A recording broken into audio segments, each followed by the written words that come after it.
Hello नमस्कार जय हिंद दोस्तों। कॉमन एरर्स के पार्ट 4 में आप सभी का स्वागत है।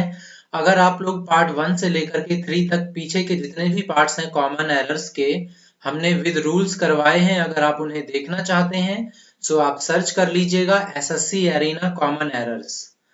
आज का लेक्चर स्टार्ट करते हैं। आप कैसे करेंगे, पहले आप खुद वीडियो को पॉज करिए और तब इसको सॉल्व करिए, फिर आप देखिए कि आपका सही हुआ था या नहीं। हमारी कोशिश होगी कि हम रूल्स को भी साथ के साथ करें, तो आप लोग प्लीज वीडियो को जरूर देखिएगा। और अगर आप नोट्स बना रहे हैं तो मैं आपको कुछ इंपॉर्टेंट रूल्स भी बताऊंगा, गोल्डन रूल्स, तो आप नोट्स को भी साथ के साथ लेके चलिए। पहला है हमारा, I don't think Neha is as wiser as Saloni. मतलब यहाँ बोला जा रहा है कि मुझे नहीं लगता कि नेहा उतनी समझदार है जितनी की Saloni. So she is not compete for this job. So मतलब वो इस जॉब के लिए compete नहीं कर रही है। अब इसमें देखिए क्या किया गया है, कंपेयर। जब भी कंपेयर किया जाता है तो आप एडजेक्टिव चैप्टर में आप कंपेयरिंग के रूल्स को पढ़ेंगे। जब भी दो लोगों के बीच कंपेयर किया जाता है तो हमेशा पॉजिटिव डिग्री का यूज होता है, और पॉजिटिव डिग्री को हम रखते हैं एज। पॉजिटिव डिग्री एज यानी एज और एज के बीच में रखा जाता है। लेकिन आप ध्यान से देखेंगे तो वाइजर में ई आर लगा हुआ है। इसका मतलब ये हुआ कि ये कंपेरेटिव डिग्री है। ई आर कंपेरेटिव डिग्री में लगाया जाता है वाइज, जबकि हमें चाहिए पॉजिटिव डिग्री, वहां पे सिंपल होगा वाइज। वाइज एज, कभी भी as plus comparative degree plus as नहीं होता। तो इसका आंसर हो जाएगा एज वाइज एज, और एरर आपका ऑप्शन 1 में है। अगर आपको ये क्वेश्चन पहले से आता था या कोई भी क्वेश्चन आता है तो आप वीडियो पॉज करिए, थोड़ा सा फॉरवर्ड करिए और सिर्फ आंसर मैच कर लीजिए। और अगर नहीं आता है जो वाला, तो उसका आप लोग एक्सप्लेनेशन सुन सकते हैं। नेक्स्ट देखते हैं। नेक्स्ट है, he commanded me as if he was my husband. He commanded me past tense है, उसने मुझे ऐसे कमांड किया एज इफ, मानो कि वह मेरा हस्बैंड हो। ये वाला जो रूल है आपको मिलेगा 10th चैप्टर में। कल्पना, इमेजिनरी रूल है, मतलब कोई ऐसी चीज इमेजिन कर रहे हैं जो सच में नहीं होता। आपने हिंदी में सुना होगा, काश मैं पक्षी होता तो हवा में उड़ता, काश मैं मछली होती तो जलों में पानी में तैरती, काश मैं बहुत अमीर होता तो बहुत पैसे खर्च करता, लग्जरियस लाइफ जीता। इस तरीके के सेंटेंस में जब भी आपका एज इफ आएगा तो उसके बाद आपका जो वर्ब है वो हमेशा वर आता है, सिर्फ और सिर्फ वर। चाहे सब्जेक्ट आपका आई हो, शी हो, ही हो, यू हो या दे हो, सिर्फ और सिर्फ आपका वर आएगा। तो इस चीज को ध्यान से समझिएगा, और अगर आप नोट्स बना रहे हैं तो नोट कर लीजिएगा, ठीक है। सिर्फ और सिर्फ वर, और कुछ भी नहीं, इज नहीं, एम नहीं, कुछ भी नहीं, सिर्फ और सिर्फ वर आएगा। शी कमांडेड मी, उसने मुझे ऐसे कमांड किया as if I were as if he were my husband, जैसे कि वो मेरा हस्बैंड हो। नेक्स्ट क्वेश्चन देखते हैं। The next sentence is, the English is a very popular language amongst South Indians. आपको क्या करना है, आपको वीडियो पॉज करके जरा इसमें फाइंड करिए कि एरर क्या हो सकता है। चलिए देखिए, इसको बोल रहा है कि जो द इंग्लिश है वो बहुत ही पॉपुलर लैंग्वेज है अमंगस्ट साउथ इंडियंस। अच्छा, इसका जो एरर है ये है आर्टिकल चैप्टर से। अब जैसा कि मैंने आर्टिकल चैप्टर कहा तो आपको मिल गया होगा एरर। इंग्लिश क्या होता है, इसमें बोल रहा है कि जो इंग्लिश लैंग्वेज है ना वो साउथ इंडियंस के बीच बहुत ज्यादा पॉपुलर है। इंग्लिश को जब मैं लिखूंगा इंग्लिश तो हम बात कर रहे हैं लैंग्वेज की या सब्जेक्ट की, but if I right the English, that means friends, I'm not talking about any subject or any language anymore. The English refers to people of English, people of England. The English means we are talking about the people of England. Okay, जब भी हम English लिखेंगे मतलब English language या English subject की बात कर रहे हैं। लेकिन अगर मैं द लगा दूंगा तो ये पूरी कम्युनिटी को शो करेगा। इंग्लिश, जो अंग्रेज होते हैं ना, इंग्लैंड में रहने वाले लोगों को हम इंग्लिश या अंग्रेज कहते हैं, द इंग्लिश या अंग्रेज कहते हैं। अगर द इंग्लिश लगाएंगे तो इसका मतलब बनेगा कि अंग्रेज एक बहुत ही पॉपुलर लैंग्वेज है, जबकि गलत हो जाना चाहिए। हम अंग्रेज लोगों की नहीं अंग्रेजी की बात कर रहे हैं, उसके लिए हमको द को हटाना पड़ेगा। सो एरर है आपका ऑप्शन नंबर ए में। Let's move to the next question. The next question is, this container is full with water, so I can't carry it for a long distance at one go. मतलब बोल रहा है कि जो container है, कोई container है वो भरा हुआ है पानी से, सो मैं उसको नहीं लेके जा सकता लॉन्ग डिस्टेंस तक एक बार में, at one go. So what you have to do, similarly pause the video and try to answer this and tell me what is the error according to you. So let's find the error. So friends, जब भी आप देखोगे कि कोई चीज किसी चीज से फुल हो, फिल हो, so full of something, ना कि full with. So यहाँ पे एरर आपको मिल गया, एरर फर्स्ट में प्रीपोजिशन का एरर है, full of water. So this container is full of water, ना कि आप full with water बोलेंगे। So एरर आपका पार्ट वन प्रीपोजिशन का है। नेक्स्ट चलते हैं। नेक्स्ट है, okay this container is full with water. Okay ये रिपीट हो गया है, सो फुल ऑफ वाटर होगा। आई एम सो सॉरी, ये रिपीट कर दिया मैंने। चलिए आगे चलते हैं। Similarly in this question you have to again pause the video and try to answer me. The next question is, if you will finish your homework, अगर तुम अपना होमवर्क फिनिश करोगे, I will give you an ice cream, मैं तुमको एक ice cream दूंगा। So basically friends, this error refers to conditional sentence chapter. If you have gone through the chapter conditional sentence, you must have followed this rule. There are three particular rules in conditional sentence chapters. What does the rule says? Let's have a look. So पहला एक rule होता है, sentence की शुरुआत condition पे होती है, क्योंकि मैंने आपको बताया the name of the chapter is conditional sentence, so this refers to basically some kind of conditions in particular sentence. So जब भी कंडीशन होगा, सेंटेंस की शुरुआत होगी इफ से। इफ के बाद आता, इसमें तीन तरीके के कंडीशनल सेंटेंसेस बनते हैं, सिर्फ तीन तरीके के। एक होता है प्रेजेंट सिंपल, एक होता है पास्ट सिंपल, एक होता है पास्ट परफेक्ट यानी पास्ट पार्टिसिपल। लेकिन यहां पर बात हो रही है सिंपल की। इसमें क्या होता है, इफ के बाद आपका आएगा सिंपल प्रेजेंट प्लस फिर आएगा आपका सिंपल अगला जो सेंटेंस होगा, जैसे यहां से लेके यहां तक कंडीशनल सेंटेंस है, आप अगर ऐसा करोगे तो वैसा होगा। दूसरा सेंटेंस यहां से शुरू हुआ है ना, ये पूरा एंड तक गया है आइसक्रीम तक। सो पहला सिंपल प्रेजेंट होगा और दूसरा होगा simple future. So simple future का होता है स्ट्रक्चर सब्जेक्ट विल वर्ब की फर्स्ट फॉर्म, सही है। लेकिन प्रेजेंट सिंपल का क्या होता है, यू सब्जेक्ट वर्ब की फर्स्ट फॉर्म विल नहीं होता। सो यहाँ पे विल नहीं आएगा, आपको विल हटाना होगा। सिंपल आपका जाएगा, if you finish your homework I will give you an ice cream. आप कंडीशनल सेंटेंस चैप्टर ओपन करिए और पढ़िए, वहां आपको रूल मिलेगा। आप ऐसे भी याद रख सकते हैं, एक सेंटेंस में दो बार विल नहीं आएगा कभी भी। किसी एक कंपाउंड, मतलब ऐसा पूरा सेंटेंस जिसमें दो सेंटेंस यूज किया गया हो, उसमें दोनों में फ्यूचर फ्यूचर आप नहीं रख सकते। एक सिंपल परफेक्ट होगा और दूसरा होगा सिंपल फ्यूचर। अब कौन सा पर फ्यूचर, माफ कीजिएगा, कौन सा सिंपल प्रेजेंट होगा, कौन सा सिंपल फ्यूचर, ये कैसे पता चलेगा? जो काम पहले होता है वो प्रेजेंट में जाएगा और जो काम बाद में होता है वो फ्यूचर में जाएगा। आप ऐसे भी याद रख सकते हैं, बहुत सारे तरीके हैं याद रखने के। कौन सा काम पहले होगा, होमवर्क पहले होगा या आइसक्रीम पहले दिया जाएगा? सो फर्स्ट काम है आप होमवर्क पूरा करो तब मैं आपको दूंगा आइसक्रीम। सो इसमें एरर है विल में, यहाँ विल नहीं आएगा, विल को इरेज कर देना है, क्योंकि हमें इसे रखना है प्रेजेंट सिंपल में। मुझे बताते जाइए कि रूल्स आपको अच्छे लग रहे हैं या नहीं। The next sentence is, mister Gupta, focus guys, answer this is very terrific and very interesting, very important question, because if you are facing mains, if you are taking mains exam, you must going to get at least one or two questions on based this particular rule.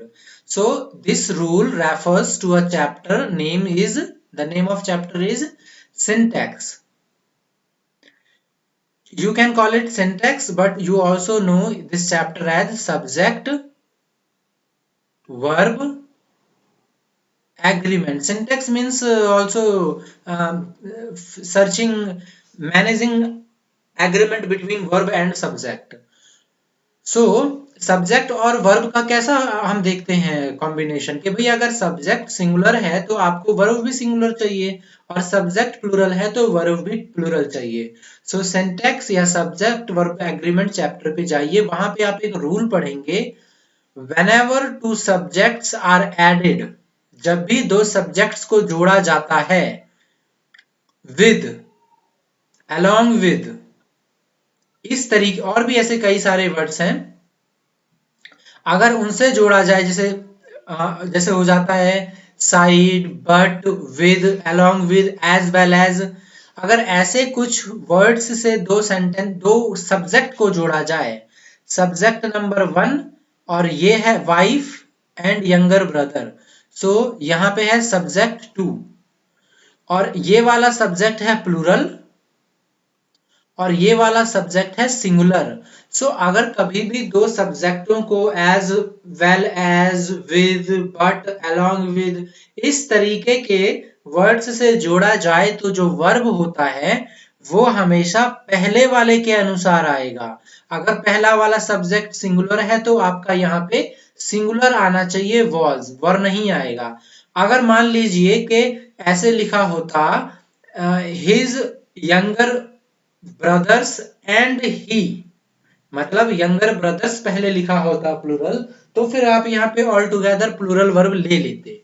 लेकिन क्योंकि यहाँ पे singular है तो verb भी आपका singular जाएगा. I hope कि आप लोग समझ रहे हो. कोई डाउट है तो कमेंट बॉक्स में जरूर लीव करिएगा, मैं उसका रिप्लाई कर दूंगा. नेक्स्ट क्वेश्चन देखते हैं. Rajni is planning. Rajni is planning to settle, पहले में कोई एरर नहीं है. इन मुंबई, सिटीज के पहले इन आता है. एज सुन एज, जैसे ही, she retires in August the next year. So पहले में एरर नहीं है, दूसरे में एरर नहीं है, तो you must gonna find the error in third or whether your answer will be no error. So she के बाद वर्ब की फर्स्ट फॉर्म आना चाहिए, बिल्कुल है क्योंकि प्रेजेंट में चल रहा है. इन अगस्त, महीने के पहले, अगस्त के पहले इन आएगा, ये भी सही है, लेकिन नेक्स्ट ईयर के पहले आर्टिकल द नहीं आएगा. आर्टिकल द फिक्स होता है, यानी ये फिक्स मतलब मतलब बोलते हैं ना, जो एक तरीके से फिक्स्ड आर्टिकल कहते हैं इसको, फिक्स चीजों के पहले आता है. नेक्स्ट ईयर कौन सा साल की बात चल रहा है, फिक्स नहीं है, तो यहाँ पे द नहीं आएगा, नेक्स्ट ईयर के पहले द नहीं आएगा. आर्टिकल से एरर था, आर्टिकल चैप्टर पढ़िए, आपको एरर मिल जाएगा ये वाला. नेक्स्ट क्वेश्चन देखते हैं. अच्छा, ये वाला क्वेश्चन सच में बहुत इंटरेस्टिंग है. चलिए इसको पॉज करिए और आप मुझे बताइए फाइंड करके क्या हो सकता है आंसर. देखिए इसमें मैं आपको पहले बता देता हूं. Not only we saw the president but also the chief minister of Delhi. हमने देखा ना सिर्फ प्रेसिडेंट को but also the chief minister of Delhi. इसमें एरर कहां होता है. सबसे पहला होता है नॉट ओनली. अगर सेंटेंस की शुरुआत हो सो आपको क्या चेक करना है, क्या नॉट ओनली का पेयर बट ऑल्सो है या नहीं. एरर नंबर 1 मिल गया. जब भी कभी नॉट ओनली से सेंटेंस की शुरुआत होगी सो नॉट ओनली का पेयर बट ऑल्सो है, सो हम नहीं कह सकते कि मतलब इसमें एरर तो नहीं है. सेकंड चीज क्या होता है, सेकंड चीज होता है जो वर्ब होता है ना, वर्ब. देखिए नॉट ओनली के साथ एक सब्जेक्ट आएगा, जैसे नॉट ओनली के साथ अच्छा वी है, और अगर यहाँ पे दूसरा सब्जेक्ट सपोज करिए बट ऑल्सो भी होता तो इसके नियरेस्ट वाले सब्जेक्ट के अनुसार वर्ब ढूंढा जाता है. सो यहाँ पे तो यहीं पे है सिर्फ आपका we. Not only we saw the president but also the chief minister, यानी ये सब्जेक्ट आपका क्या है, प्लूरल, तो वी सॉ. अच्छा, तो ये पास्ट में चला गया, सो वर्ब का तो हमें यहाँ पे एरर मिलेगा नहीं क्योंकि वी के साथ सॉ हो सकता है. दूसरा क्या होता है सबसे मेन, एक तो नॉट ओनली बट ऑल्सो का पेयर, और दूसरा जो मेन होता है वो होता है, हमें देखना होता है पैरेलल चीजों को. जैसे कि मैं आपको बताता हूं, थोड़ा ध्यान से देखिएगा.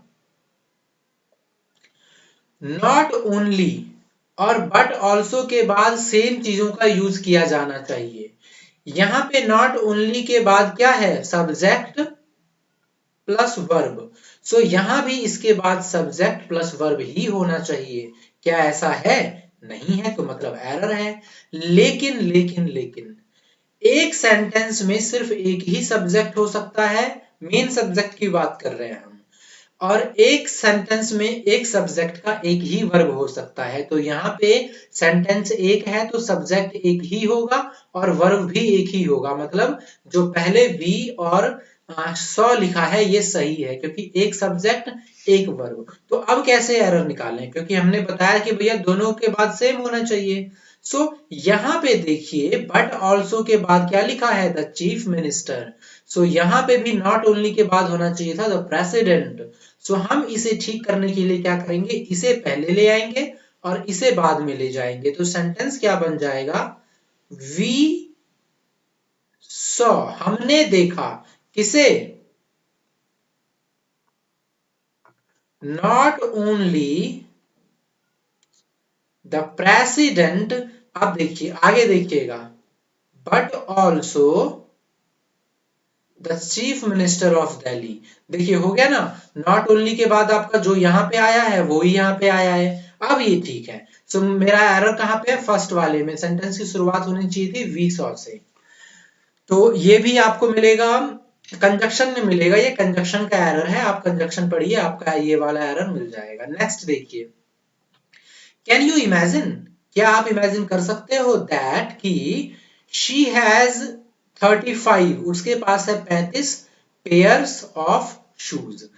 35 पेयर्स ऑफ शूज। तो देखिए 5 जहां पे भी इस तरीके का पेयर्स वगैरह आ जाएगा ना, तो ज्यादातर मिस्टेक्स उसी में होती है। सो ऐसी चीजों को थोड़ा ध्यान से देखिएगा। देखिए 35 यानी 35, 35 तो क्या हो गया आपका, प्लूरल, क्योंकि प्लूरल हो गया ना तो एक से ज्यादा।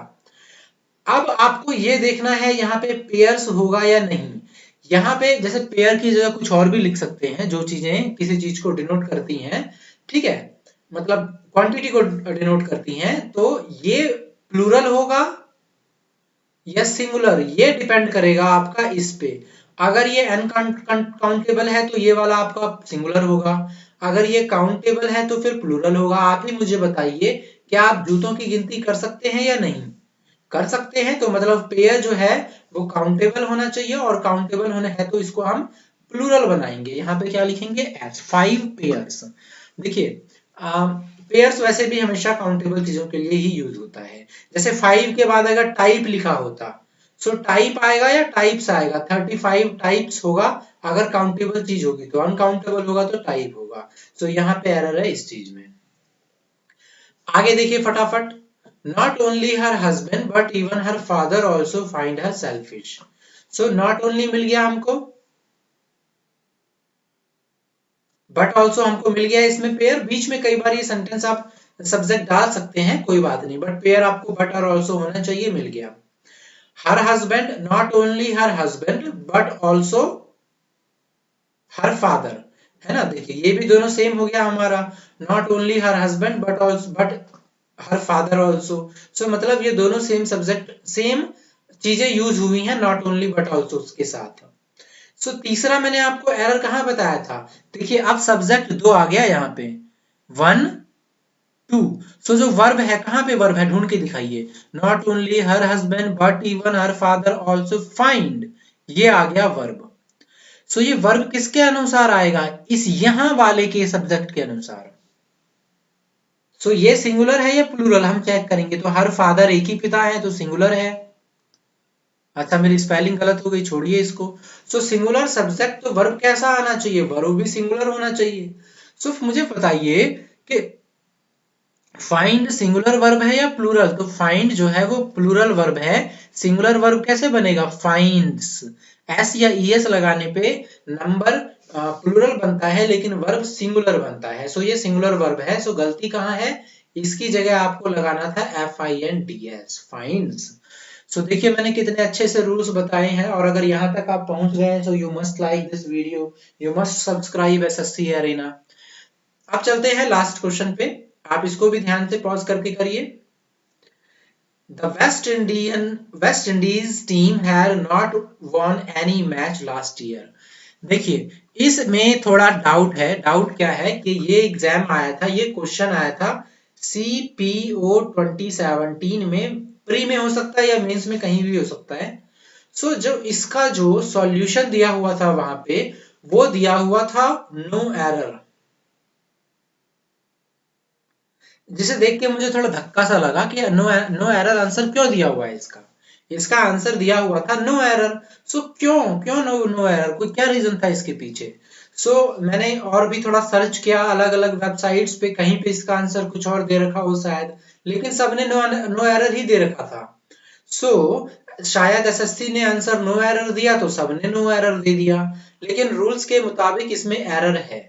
एरर क्या है, आपने अगर आप लोग टेंस अगर आप लोगों ने पढ़ा होगा, सो पढ़ा होगा आप लोगों ने पास्ट इंडेफिनिट में, या सिंपल पास्ट वाले रूल्स देखिए, वहां लिखा होगा अगर कभी भी किसी सेंटेंस के एंड में एगो, बिफोर, लास्ट या कोई ऐसा पॉइंट ऑफ टाइम बता दे जो पास्ट को रिप्रेजेंट करता है, जो पहले कभी हुआ हो, सो वहां पे सिर्फ और सिर्फ पास्ट सिंपल यूज होता है। मान लीजिए साल दे देता 2022, 2023, तो वो साल हो गया ना, एक फिक्स पॉइंट दे दिया। सो वहां पे पास्ट सिंपल यूज होता है। लेकिन यहाँ पे इन्होंने क्या ले रखा है, यहाँ पे इन्होंने ले रखा है हैड प्लस वर्ब की थर्ड फॉर्म, यानी पास्ट परफेक्ट टेंस। सो ये तो गलत होना चाहिए। सो बाकी सब वेबसाइट्स पे नो एरर दिखा रहा है, लेकिन अगर रूल के मुताबिक जाएंगे तो इसका सही क्या होगा, हैड को काटेंगे तो यहाँ पे आएगा डिड। लेकिन जैसे ही डिड लगेगा आपका ये भी गलत हो जाएगा, यहाँ पे आना चाहिए वर्ब की फर्स्ट फॉर्म। रूल ये कहता है। सो मुझे क्या लगता है कि यहाँ पे दो में एरर है, फर्स्ट में और सेकंड में। एसएससी फंस गया होगा कि भैया जिसने ए लगाया है मैं उसको सही दूं, या जिसने बी लगाया है उसको सही दूं, क्योंकि दोनों ही सही, मतलब दोनों में ही एरर है, दोनों ही बच्चा सही हो जाएगा। सो बचने के लिए उसने सीधा नो एरर डाल दिया, या फिर बाद में इस क्वेश्चन को रॉन्ग करके जो इसका एक आंसर सभी को इसके मार्क्स अलॉट कर दिए होंगे। सो आपको मैंने दोनों चीजें बता दी कि आंसर क्या दिया हुआ था एसएससी के जरिए, लेकिन रूल के मुताबिक ये वाला सही है जो मैंने यहाँ लिखा है। सो आप देख लीजिए, आप आगे जहां भी आपको जो मिलेगा, बाकी रूल के मुताबिक जाइएगा, एसएससी का क्या है। तो दोस्तों ये आपका लेक्चर था कॉमन एरर पार्ट 4। मुझे बताइए कमेंट करके कैसा लगा। If you like this video please share, like, subscribe. Thank you for this session. Wish you all the best.